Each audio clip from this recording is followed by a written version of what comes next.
फराळ करण्यापूर्वी करून ठेवा 10 गोष्टी. फराळ बिघडणे, तेल सांडणे आणि रात्रभर जागरण टळेल. फराळाचे अनेक पदार्थ करताना खूप गडबड होते, यासाठीच काय आणि कशी पूर्वतयारी करावी ते पाहूयात. दसऱ्यानंतर आता सगळ्यांनाच दिवाळीचे वेध लागले आहे. दिवाळी म्हटलं की पहिली आठवण येते ती फराळाची. दिवाळीत फराळ खाण्याचा आनंद आणि मजा काही वेगळीच असते. दिवाळीनिमित्त तयार केल्या जाणाऱ्या फराळाची लगबग आता प्रत्येक घरात सुरू असेलच. घरातील प्रत्येक गृहिणी आता फराळ करण्याच्या तयारीला लागली असेलच. रोजची कामं, स्वयंपाक, घरातलं आवरून फराळ बनवण्यासाठी थोडा वेळ राखून ठेवला जातो. सध्याच्या काळात कामाच्या घाई गडबडीत सगळेच फराळाचे पदार्थ घरी करणे शक्य नसते. यामुळे आपण काही मोजकेच पदार्थ घरी तयार करतो. काही गृहिणी विकेंडचे निमित्त साधून एकाच वेळी फराळाचे एकदम 2 ते 3 पदार्थ बनवण्याचे नियोजन आखतात. जर आपण सुद्धा येत्या विकेंडचे निमित्त साधून एकाच वेळी अनेक फराळाचे पदार्थ बनवणार असाल तर त्यासाठी लागणारी बेसिक तयारी आधीच करून ठेवा.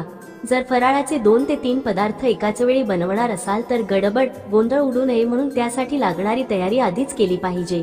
अशी बेसिक तयारी आधीच करून ठेवली तर फराळाचे पदार्थ झटपट बनून तयार होतात. फराळ बनवण्यासाठी बेसिक तयारी नेमकी काय व कशी करावी यासाठी काही खास टिप्स. फराळ बनवण्यासाठी बेसिक तयारी नेमकी कशी करावी. 1. दिवाळी फराळाची यादी. सगळ्यात आधी तुम्ही यंदा कोणता फराळ करणार आहात याची एक यादी करून घ्या. कारण सगळ्यात महत्त्वाची पूर्वतयारी असते ती म्हणजे यादी बनवणं. प्रत्येक फराळाला लागणारे जिन्नस रेसिपीनुसार बदलत असतात, यामुळे फराळाच्या पदार्थाचे नाव आणि त्याला लागणारे साहित्य अशी एक यादी करून घ्यावी. 2. साखर आणि वेलची पूड. फराळाला चव आणणारा आणि खमंग सुवास देणारा पदार्थ म्हणजे साखर आणि वेलची. त्यामुळे जास्तीची साखर आणि पिठी साखर घेऊन ठेवा. यासोबतच वेलदोडे हलकेच गरम करून मिक्सरमध्ये बारीक वाटून घ्यावे.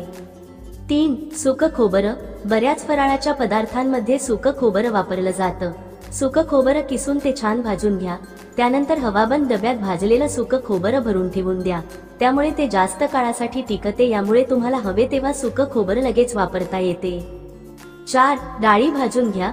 फराळाचे वेगवेगळे पदार्थ तयार करण्यासाठी अनेक प्रकारची पीठ लागतात. ही पीठ तयार करून घ्यावी म्हणजे आयत्या वेळी फराळ करताना गडबड गोंधळ उडत नाही. यासाठी लागणाऱ्या डाळी भाजून त्याची पीठ करून घ्यावीत. 5. तेल तूप खरेदी. तळणीपासून ते लाडू वळण्यापर्यंत अनेक पदार्थांसाठी आपण तूप वापरतो.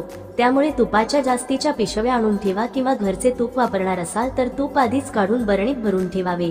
यासोबतच तेल देखील वापरले जाते, यासाठी जास्तीचे तेल आणून ठेवावे. 6. चकलीची भाजणी. चकलीची भाजणी बनवून घट्ट झाकणाच्या डब्यात भरून ठेवावी. 7. चिवडा बनवण्यासाठी. चिवडा करण्यासाठी शेंगदाणे भाजून साले काढून ठेवावीत. सुक्या खोबऱ्याचे पातळ काप करून ठेवावेत.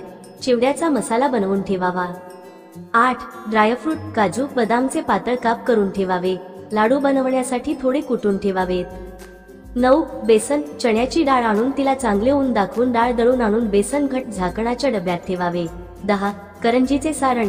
नारळ खोवून करंजीचे सारण आदल्या दिवशीच बनवून ठेवावे. 11. अनारसे पीठ आधीच तयार करून ठेवणे. 12. एके दिवशी मिक्सरची कामे, एके दिवशी चाळण्याची कामे, एके दिवशी निवडणे अशी कामे केल्यास पटकन उरकतील. 13. कोणतेही काम करताना वर्तमानपत्राचे कागद खाली पसरावेत.